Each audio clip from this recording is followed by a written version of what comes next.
as possible. We can set it for Friday. Hopefully we can have the records back by then as far as what the thing is. And we'll go from there. Okay? And Judge? Yasha. Yeah, when can I come back to follow up on this matter? Can I come back tomorrow? When can we have him TRAS? Monday, because he has to be processed today. So, Wait, come on, man. I can see if somebody can come as a holdover. What day you say?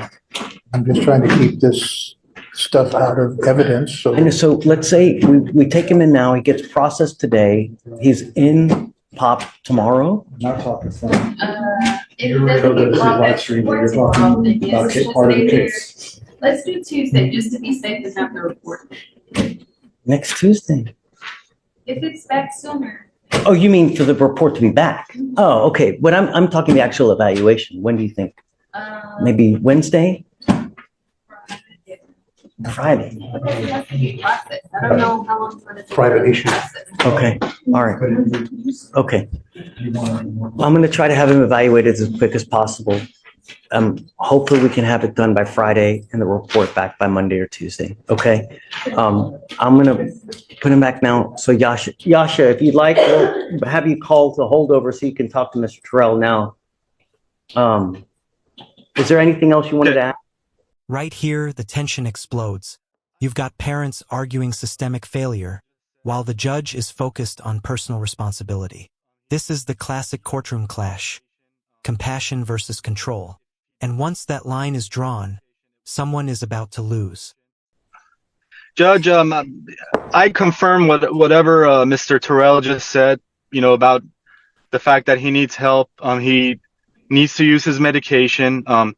I believe that if he does start using the medication, it will help his situation. I don't think jail time or incarceration is the solution. I really think that he needs help with his medication and some sort of rehab to get out of the situation he is in right now. I am actively working on both cases, the misdemeanor and the felony. I have provided some evidence to the felony prosecutors about the situation, and I'll keep checking back with them. If I have to go every day, I will. Okay, and I trust. This is important. The judge is laying out a legal principle viewers often misunderstand. Jail isn't punishment for having problems. It's a response to violating conditions. In the court's eyes, sympathy does not erase accountability. That you will, Yasha, but unfortunately, due to him bringing a Whizinator into the drug testing room to try to, fool us, it's unacceptable. And I'm going to revoke his bond because of it. We're going to keep him. We'll try to have him, TRAS as quick as possible to see how we go forward. Yes, and let's get him TRAS, and then I will look at the report and I will discuss it with him and his family. Okay. Look, at a minimum, the TRAS will tell us which way they believe is the best course of action. I will leave it to you guys to decide whether you want to do it or not. If you don't want to do it, if you just want to, let him out and fend for himself, it's up to you guys. I will offer my services to you for free. If you want it, it's available to you. If you don't want it, then it's on you guys. Okay? You need to take pills. Let's not talk about everything now. Let's just see for me. Judge, did you say? Well, hold on. Yes, I want to know what Yes, Judge. is going on. Everything. Is it? And here's the moment the defense narrative starts to crack. The judge connects substance abuse directly to public safety. Whether the defendant was asleep or not suddenly doesn't matter. Risk does. Why do you want all that? So, Judge, that's. To further charge? I'm not going to personally charge Judge, but I think that the state has a right to know about this if he's violating bond conditions for our purposes. I don't know what it's going to be used for yet, but I think that the state and defense have a right to have this information, Judge. No.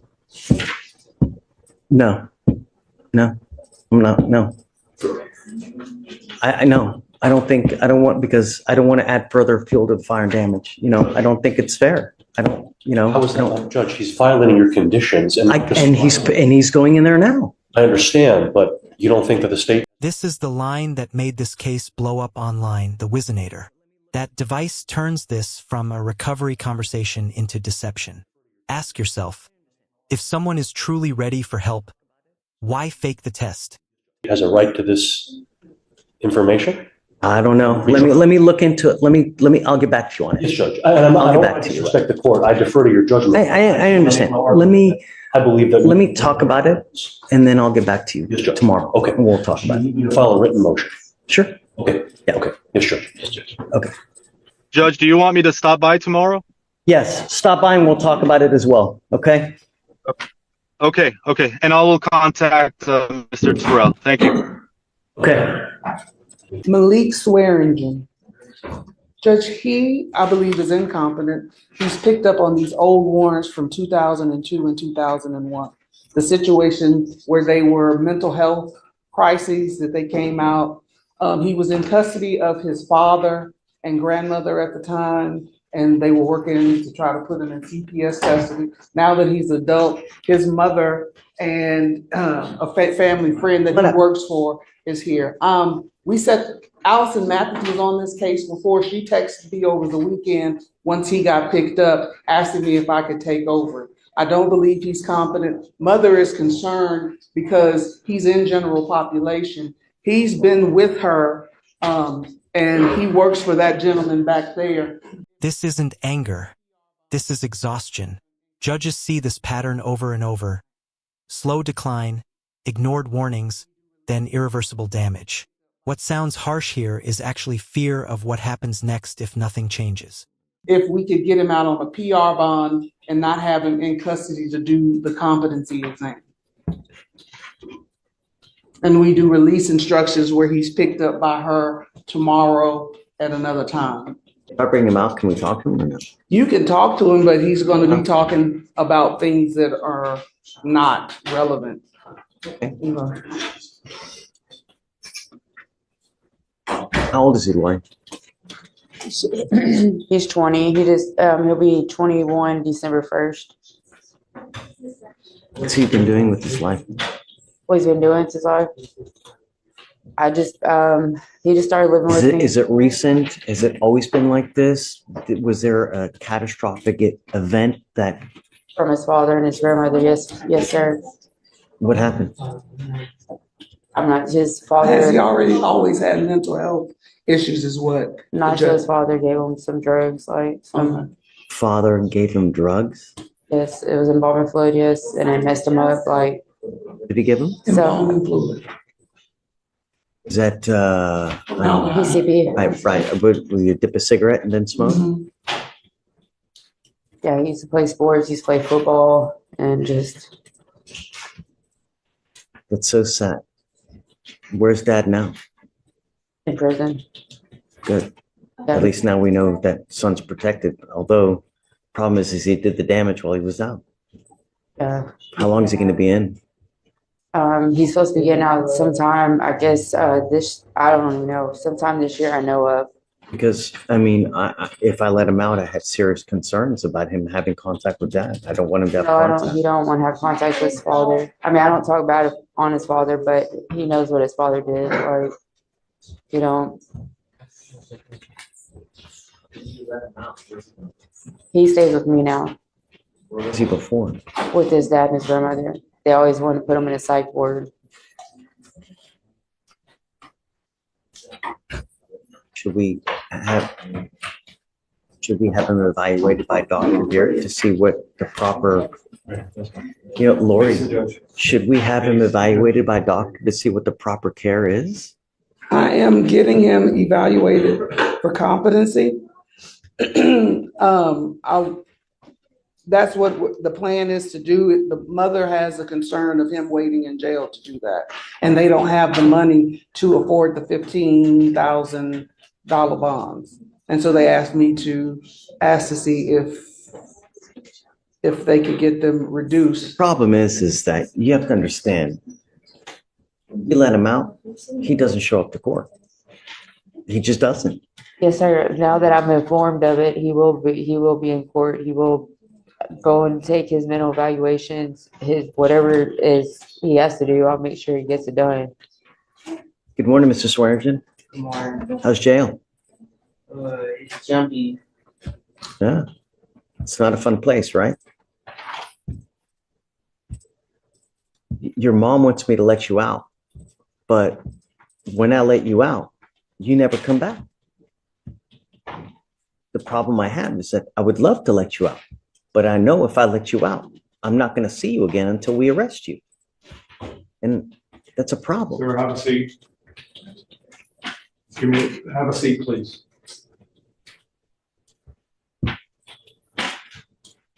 What do you want to do with your life, Mr. Swearingen? Where do you want to go? What do you want to do in life?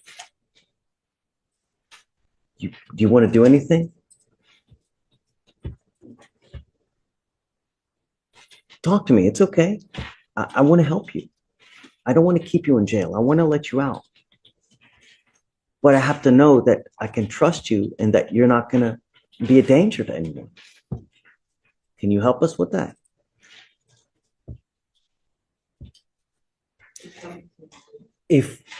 If he's housed in General Pop now, is it possible to move him to a different location? They make the assessment, I believe, in the jail. I can make a request to our social services. I can do a court order and we can do whatever we want.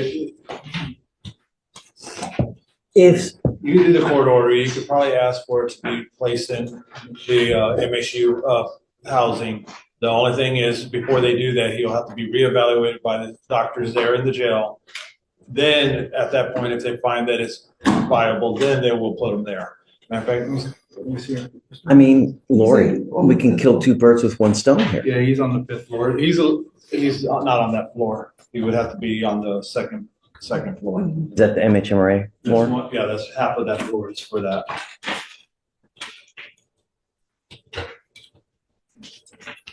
I don't know. What do you think? Problem is that this has happened already 4 or 5 times now, where we've let him out and he doesn't show up. You know, what? Well, the last time he was let out, I couldn't find him for 47 days because I was calling the jail and the jail told me that he was incarcerated and he had a court date, but the whole time he wasn't even here. He was sitting on the bench for like 3 days waiting on me to pick him up. He didn't have no phone number. He couldn't find his way home. So I'm happy that you're here though. It helps a lot because, I mean, if you weren't here, you being here shows me that you care and I want to help you and I want to work with you, right? I mean, whatever stipulation, whatever I have to do to make sure he's home and like I'll get everything in my medication, whatever. I just want to worry about him being in here. If I let him out, is he going to listen to you? That's one of my main concerns. Yeah, I can let him out, but is he going to listen to you? If I let you out, are you going to listen to mom? Yes, sir. Yes, sir. What happens if you don't listen to mom? No court. Back to jail. I'm not going to play this game with you again, Mrs. Swearingen. If I let you out, the only reason is for you to stay with mom. You live with mom and you say yes to her rules. It doesn't matter if it makes you mad. You listen to mom, because if you don't, I will put you back in jail and I'm not going to do this again. Do you understand? Yes, sir. I'm not asking for much. All I want you to do is just behave. Be nice. It's not hard. If you get upset, find another release. Don't beat someone up. Don't threaten. Go outside and run. Go play basketball. Beat up a tree, but not a person. And be nice to mom. Lori, I'd like to have him tested, and I want to give him a curfew because I don't want him out in the middle of the night. Okay. What do you think about a monitor? Yay or nay? Would need more. Mom says fine. An electronic monitor. So that we know where he is. Yes, sir. He will get it prior to release so that we know it gets on. He's going to have a curfew of 9 or 10, whatever you think is appropriate. He must attend all doctor's appointments and take any prescribed medication from a doctor, and he's got to stay with you and no weapons. And the only reason is because you're here. And I'll tell you now, I'm not going to do this again. I will not do this again. If you leave, if you start using alcohol or drugs, you do something you're not supposed to, I will put you back in jail, and I'm not going to do this again. Do you understand, Mr. Swearingen? Okay. Look, life is not hard, okay? Just a couple basic rules, and if you can follow them, everyone's happy, including us. Yes, sir. If you ever have any issues, Lori can always help you out, and she can get a hold of me, and anything can happen. We can make anything happen. All right? Yes, sir. Do you have any questions? No, sir. You seem like you're doing great. You're doing great. Just keep it up. Are you taking any medication now? I take medicine for pain. Good. Keep taking it. It's working. Don't stop. That's something else that I want you to do. I want you to keep taking the medication, okay? Okay, Mom. Thanks for coming. Thank you. All right. You got it. If you're using any opiates, anything that you're not supposed to, it's not going to go well between us. Do you understand? Absolutely, yes, sir. How come you have not seen any other licensed psychiatrist other than the cannabis people? I actually have. I was prescribed alprazolam for 6 years, but it actually caused me to have like seizures if I like missed it like a couple hours late and stuff like that. You're not supposed to stop taking it. I'm not saying like not. I'm saying like if I slept in, like I could actually wake up at like 8 o'clock in the morning and have seizures because it's delirium tremors is what they call it. Side effects of when you take hardcore, powerful narcotics like these, you can't just stop taking it. You can't just, when you stop, they wean you off. And when you don't take it as regularly prescribed, there are serious side effects. One of those being, convulsions, all types of side effects, including seizing, right? So it's not because you're taking the Xanax, it's because you didn't take it when you're supposed to. So don't blame the Xanax for causing you to seize. It's the fact that you didn't take it that caused you to seize. Why not? Why stop? So you're not taking the alprazolam anymore? No, I still take the Valium, but only for emergencies for seizures. It's not even for the PTSD anymore because I emergency seizures. No, emergency seizures. He has epilepsy, Judge. Yeah, I have epilepsy, sir. That's another reason why they were giving me the Xanax too. But like, but they were saying that it was actually making it worse. They called them delirium tremors, similar to like withdrawal from alcohol. The benzos do the same. Yes, sir. Sure, but so that yes, sir. They're saying that it was helping, but if I the other thing is I can't imagine that if you have one doctor prescribing all this other stuff, that doctor is going to continue to let you take all this, knowing full well that you're also using marijuana from another doctor, because they're contradictory and you can't do that. So I wasn't taking them at the same time. Okay. Yes, sir. I had stopped the Xanax actually when I was when I went to jail for that state jail time, and whenever I got out, I was on like different medications in here and stuff like that. I just didn't want to go back on the same narcotic while I'm trying to stay sober, sir. So I mean, I know marijuana is not much better, but I just felt like it was better off taking something that wasn't physically addicting versus with the doctor's opinions and stuff. Though it can be as well. I mean, look, I'm sending you for a drug test now. Yes, sir.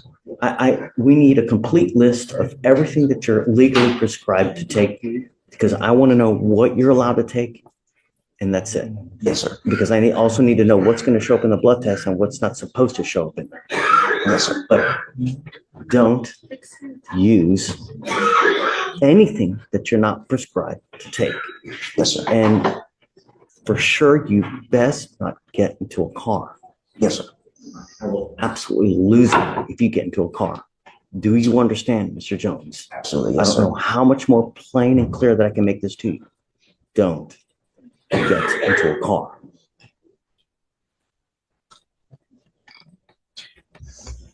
Thank you, Judge. Hold on. I need to make sure that if he signed an affidavit that he's not gonna drive. He does. You Okay. understand that? I believe so. We'll set you off for a week and then, before he leaves today, I'd like a complete list of what he's got prescriptions for to take as far as any kind of narcotics and Yes. so we can see it. All right. Could you provide that? I want to know, If not, you need to do that too. No, if it's needed for a drug test now. Yes, sir. Depending on what that shows, I want to look. Okay. All right. Thank you, Judge. Okay, guys. Right this way. Herman. Who do you live with? Why can't you afford a lawyer? For a job. That's about it. You tell me you make $2,000 a month. Just landscaping, that's all. And most of that go to my daughter. You pay child support. So what are you talking about? Most of it goes to your daughter. Order in the court. Paying for her clothes, she growing, paying for food throughout the day and the week. That's about it.